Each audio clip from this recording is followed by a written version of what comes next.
Hello friends, स्वागत है आपका इस चैनल पर। तो आज हम बिहार बोर्ड इंटर परीक्षा 2025 के लिए 12th क्लास के बायोलॉजी से 10 परीक्षा में आने वाले जो 100% लड़ सकता है 10 सब्जेक्टिव प्रश्न आपको बताने वाले हैं, जो काफ़ी इंपॉर्टेंट होगा आपके परीक्षा के लिए। ऐसे प्रश्न जो लगभग कई बार पूछे गए आपके बिहार बोर्ड एग्जाम में, लगभग 2 से 3 बार हमेशा पूछे ही जाते हैं। और ये बिहार बोर्ड का कह सकता है कि बहुत ही प्यारा क्वेश्चन होगा, तो आपको आज बताने वाले हैं। तो चलिए हम उसको बताना स्टार्ट करते हैं। उससे पहले अगर आप वीडियो को लाइक नहीं किए होंगे तो एक और वीडियो को लाइक कर लीजिए।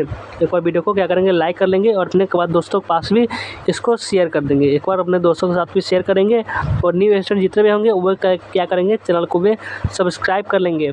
और चलिए अब देखना स्टार्ट करते हैं। और अगर आप व्हाट्सएप ग्रुप में ज्वाइन नहीं होंगे तो डिस्क्रिप्शन में लिंक मिलेगा, आप वहाँ से जाकर व्हाट्सएप ग्रुप ज्वाइन कर लीजिएगा।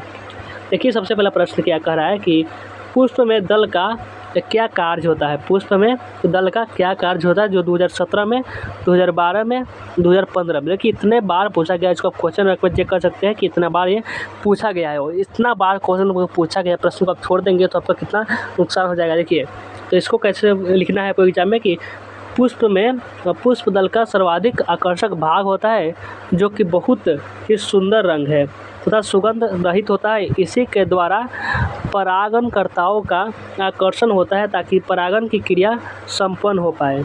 पुष्प दल के मुख्यतः 2 कार्य होते हैं। कितने कार्य होते हैं? पुष्प दल के 2 कार्य होते हैं। एक कि यह दल का अवस्था में ही जनन अंगों की रक्षा करते रहते हैं और यह कीट परागण में बहुत ही सहायक होते हैं। क्या होते हैं? यह दल जनन अंगों की रक्षा करते हैं और यह कीट परागण में बहुत ही सहायक होते हैं। कौन? पुष्प में दल क्या कार्य है? तो इस प्रकार से लिखिएगा कि पुष्प दल का सर्वाधिक आकर्षक भाग होता है जो कि बहुत ही सुंदर अंग है तथा सुगंध रहित होता है। इसी के द्वारा परागणकर्ताओं का आकर्षण होता है। कि इस प्रकार से लिखिएगा ना, आपको 2 नंबर तो आपको फिक्स है कि आपका मिल जाएगा। आपको टीचर आएगा इस प्रकार से करेगा तो आपको 2 नंबर दे देगा। इस प्रकार से अगर आप लिखिएगा तो इसको आप लिखना है। आपको एग्जाम में यह क्वेश्चन आपको पूछा जाएगा और पूछा ही जाएगा। देखिए 2017 में, 2012 में, 2015 में 3 बार पूछा गया है। तो हो सकता है कि ये आपका 2025 में भी पूछ दे। तो इसलिए चलते हैं अब अगला प्रश्न पर। आइए अगला प्रश्न पर है कि दोहरा निषेचन की परिभाषा क्या होती है। दोहरा निषेचन यानी समझ सकते हैं दोहरा निषेचन यानी 2 बार निषेचन। तो निषेचन समझ गया कि दोहरा निषेचन क्या होता है, इसको जो बताते हैं। देखिए यहाँ पर कितने बार पहले पूछा गया है, पहले वो देखिए। 2018 में, 2016 में, 2019 में और 2022 में। देखिए इतना बार पूछा गया है कि आपका ऐसा नहीं लगता आपको कि ये 2025 में भी आएगा। 2025 में भी 100% आ सकता है, इसलिए इसको भी आपको याद कर लेना है। देखिए ये प्रश्न क्या कर रहा है कि दोहरा निषेचन की खोज सर्वप्रथम S.G. नवासी ने फ्रिटिलियोरिया तथा लिलियम के पादपों में किया था। दोहरा निषेचन की क्रिया आवृतबीजी। दोहरा निषेचन की क्रिया आवृतबीजी पौधों में होती है जिसमें एक ही भ्रूणपोष के अंदर निषेचन की दोहरी अभिक्रिया होती है। इनमें से एक नर युग्मक अंडकोशिका यानी एग सेल से संलयन करके युग्मज बनाता है तथा दूसरा नर युग्मक ध्रुवीय केंद्रकों से संलयन करता है। ये आपको समझ गया कि दोहरा निषेचन क्या होता है। देखिए निषेचन किसे कहते हैं? निषेचन तो समझता हूँ कि नर युग्मक तथा मादा युग्मक के संलयन को हम निषेचन कहते हैं। अब समझिए कि दोहरा निषेचन। तो दोहरा निषेचन की खोज सर्वप्रथम S.G. नवासी ने फ्रिटिलियोरिया तथा लिलियम के पादपों से किया था। दोहरा निषेचन की क्रिया आवृतबीजी पौधों में होती है जिसमें एक ही भ्रूणपोष के अंदर निषेचन की दोहरी अभिक्रिया होती है। इनमें से एक नर युग्मक अंडकोशिका यानी एग सेल से संलयन करके युग्मन बनाता है तथा दूसरा नर युग्मक ध्रुवीय केंद्रकों से संलयन करता है। तो ये था आपका दोहरा निषेचन। तो आइए अगला प्रश्न देखिए। सब कितना पूछा गया आपको लिख दिए हुए, ताकि आपको भी लगे कि हाँ जरूरी क्वेश्चन है। क्रमिक विकास का क्या अर्थ होता है। देखिए BSV 2016 में यह पूछा जा चुका है। एक बार पूछा गया, इसका मतलब नहीं याद कीजिएगा, ये भी आपको याद करना है कि क्रमिक विकास का क्या अर्थ है। तो क्रमिक विकास एक तरह का विकास है जिसमें किसी व्यक्ति, संगठन या समुदाय की वृद्धि धीरे धीरे होती है। क्रमिक विकास एक तरह का विकास है जिसमें किसी व्यक्ति, संगठन या समुदाय की वृद्धि धीरे धीरे होती है। स्लो धीरे धीरे होती है। इस विकास के दौरान अनुकूल की एक विशेषता होती है कि यह सुनिश्चित करती है कि विकास के लिए आवश्यक रणनीतियों, संरचनाओं और संगठनों को विकसित किया जाता है। तो यह हुआ आपका क्रमिक विकास का क्या अर्थ था। तो क्रमिक विकास एक तरह का ऐसा विकास है जिसमें किसी व्यक्ति, संगठन, समुदाय की वृद्धि धीरे धीरे होती है। किसी भी वृद्धि तीव्र गति से नहीं होती, वह धीरे धीरे होती है। इस विकास के दौरान अनुकूल की एक विशेषता होती है कि यह सुनिश्चित करती है के विकास के लिए आवश्यक रणनीतियों, संरचनाओं और संगठनों को विकसित किया जाता है। और आइए अगला प्रश्न पर। अगला प्रश्न है, देखिए अगला प्रश्न, ये तो यही आ गया। अगला प्रश्न है 4 नंबर की, रेबीज बीमारी के कारण, लक्षण तथा नियंत्रण के बारे में लिखे। तो 2016 में ये पूछा गया, 2016 परीक्षा में हुआ था, उसमें ये पूछा गया था। तो हो सकता है कि 2025 में भी आए, इसलिए इसको भी आप पढ़ लीजिए। रेबीज बीमारियों के कारण और लक्षण, नियंत्रण समझ लीजिए।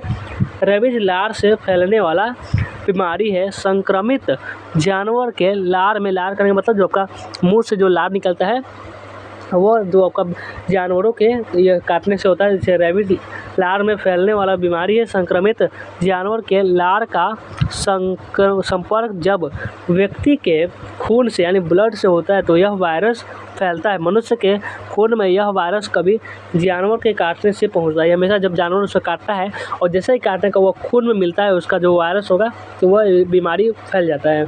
और रेबीज बीमारी के मुख्य लक्षण क्या होते हैं, तो ये समझिए कि दर्द होना। लक्षण आपको कैसे पता चलेगा कि हमको रेबीज हुआ है, तो दर्द होगा, थकावट महसूस करना, सिर दर्द का होगा, बुखार भी आएगा मांसपेशियों में, और जकड़न भी होगा मांसपेशियों में। लगा क्या कि शरीर टूट रहा है, मांसपेशियाँ जकड़ा हुआ है, इस प्रकार से आपको लगा समझ लिए कि रेबीज बीमारी है।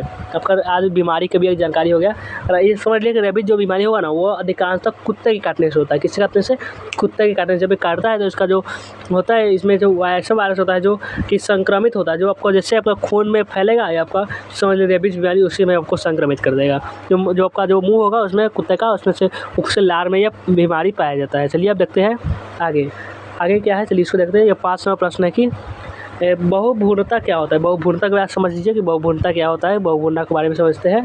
जो 2011, 2014, 2018 और 2020 में 4 साल ये पूछा गया है, तो ये आपका गारंटी है 2025 में तो ये आ ही सकता है।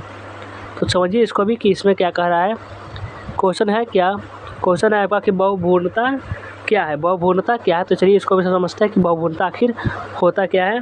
तो किसी एक बीज में एक से अधिक भ्रूण का विकास होने की प्रक्रिया को ही हम बहुभ्रूणता कहते हैं। कभी कभी तो यह बीजांड में एक से अधिक भ्रूणकोश होने से भी बहुभ्रूणता का विकास रहता है। बहुभ्रूणता क्या होता है, तो किसी एक बीज में एक से अधिक भ्रूण का विकास, यानी किसी समझ लीजिए कि आपका ये भ्रूण है, इसमें से एक से अधिक भ्रूण का समझ लीजिए कि एक भ्रूण है, आपका एक भ्रूण है, और इसमें क्या होगा एक से अधिक भ्रूण का विकास होने की प्रक्रिया होगा, तो उसको बहुभ्रूणता कहते हैं। कभी कभी तो ये बीजांड में एक से अधिक भ्रूण विकास की बहुभ्रूणता का भी विकास हो जाता है। और चलिए आगे देखिए कि अगला प्रश्न है, उत्पादक किसे कहते हैं। आप समझिए कि उत्पादक क्या होता है, किससे कहते हैं।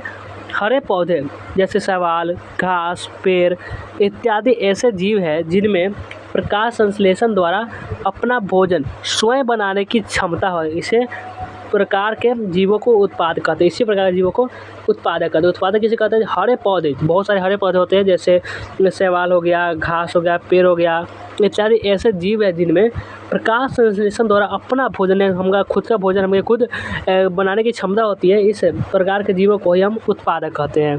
तो ये भी प्रश्न आप उम्मीद अच्छे से समझ गए होंगे। और चलिए देखते हैं आपका 7 नंबर जो प्रश्न है, यह प्रश्न है कि जनसंख्या विस्फोट के कौन से कारण है। जनसंख्या विस्फोट के कारण बता दीजिए। ये भी कारण आपके एग्जाम में पूछा जाता है कि जनसंख्या विस्फोट के कारण बताने के लिए। तो लिखिएगा कि जनसंख्या विस्फोट के निम्नलिखित कारण है। क्या कारण है? निम्नलिखित कारण। यानी निम्नलिखित का मतलब क्या होता है? नीचे लिखा होना। निम्नलिखित का मतलब नीचे लिखा होना होता है।